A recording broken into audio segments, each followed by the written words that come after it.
আজকে কি আমি বই বাস এসেছি না? বাপের বাড়ি, কারণ এই যে কেন? আমার ছোট্ট কি সোনার কি বার্থডে।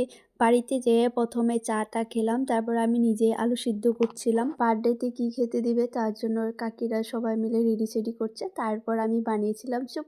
আমার স্যুপ খেতে অনেক ভালো লাগে। তোমরাও কি স্যুপ খেতে ভালোবাসো? কমেন্ট করে বলো তো। এখন হয়ে গেছে বিকাল, তারপর আমি আমার ওই যে ওইটা ভাগ্নি লাগে, ভাগ্নি আর আমি দুজনে সাজাবো। আমার বাপের বাড়িতে আমার ভাস্তার বার্থডে হোক, আমার ভাস্তির বার্থডে হোক, সবসময় আমি বেলুন চলুন দিয়ে সবসময় আমি নিজেই সাজাই। সাজানো কমপ্লিট। এখন বলো তো সাজানো কেমন হয়েছে? এইখানে সোফাতে কেক কাটানো হবে, তার জন্য এইখানে বেলুন একটু বেশি দিয়েছি। আর এই যে মিষ্টি বার্থডে গার্ল, কেক কাটানোর সময় হয়ে গেছে, আমার ভাস্তিকে রেডি করিয়ে দিয়ে তারপর আমি রেডি হয়েছি। এই তো আমার লুক, সিম্পলি সেজেছি। আর এই যে আমার মিষ্টি বার্থডে গার্ল। আর এই সাইকেলটা আমার ভাস্তির জন্য আমার হাজবেন্ড নিয়ে এসেছে। আমার হাজবেন্ডের ঘরের থেকে সবাই এসেছে, মামা মামিরা, মাসিরা, মা বাবা সবাই এসেছে।